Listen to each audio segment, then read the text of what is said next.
Welcome to Narmada cooks. இன்றைக்கி காலவழி கிழங்குல ஒரு pan கேக்கும் பணியாரமும் பண்ண போகிறோம். கிழங்குகள் எல்லாத்தையும் நம்ம நைட்டே தண்ணியில் ஊற வச்சிடலாம். அது எல்லாத்தையும் இப்போ ஒரு பிளேட்டுக்கு ட்ரான்ஸ்ஃபர் பண்ணி வச்சுருக்கேன்.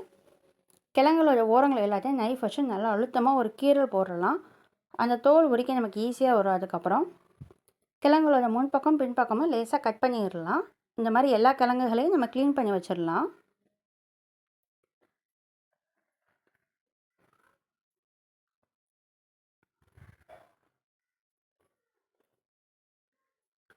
இது ரொம்ப ஈஸியாக குறைஞ்ச இன்க்ரீடியன்ட்ஸ் வச்சு நம்ம செஞ்சிடலாம். இது ஒரு ஸ்வீட் ரெசிபி.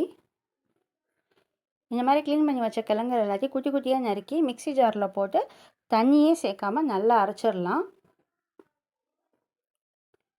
இது கூட தேங்காய் துருவி வச்சுருக்கேன். அந்த தேங்காய், நாட்டு சர்க்கரை இதை ரெண்டையும் மிக்ஸ் பண்ணி நல்ல ஒரு இட்லி மாவு பதத்துக்கு நம்ம நல்லா கெட்டியாக இதை கரைச்சிக்கலாம். தண்ணியே சேர்க்க வேணாம். நாட்டு சர்க்கரைக்கே கொஞ்சம் தண்ணி கொடுக்கும், அதுவே போதும். கிழங்கு அரைக்கிறப்பே நம்ம தண்ணி சேர்க்கக்கூடாது.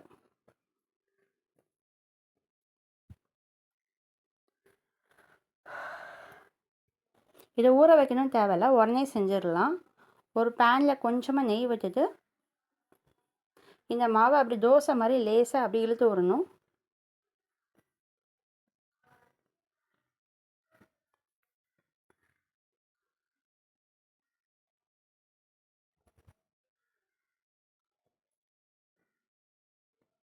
இது வெந்துருச்சுன்னா இது கலர் அப்படி நல்லா ப்ரௌனிஷாக இப்படி மாறி வரும். நெக்ஸ்ட்டு தோசை திருப்பி வச்சு நம்ம இதை திருப்பி விட்டுடலாம்.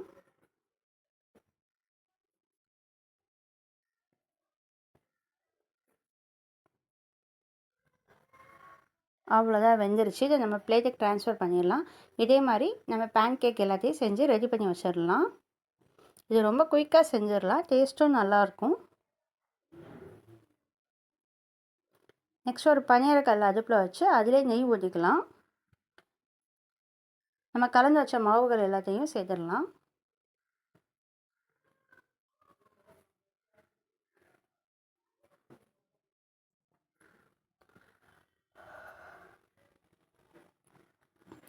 இப்போ மாவு வெந்துருச்சு. நம்ம பனியாரத்தையும் திருப்பி விட்டுடலாம்.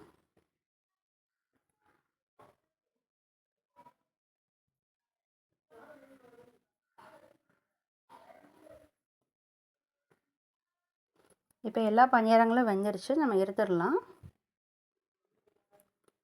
அவ்வளோதான், ஈஸியாக சட்டுன்னு செஞ்சிடலாம்.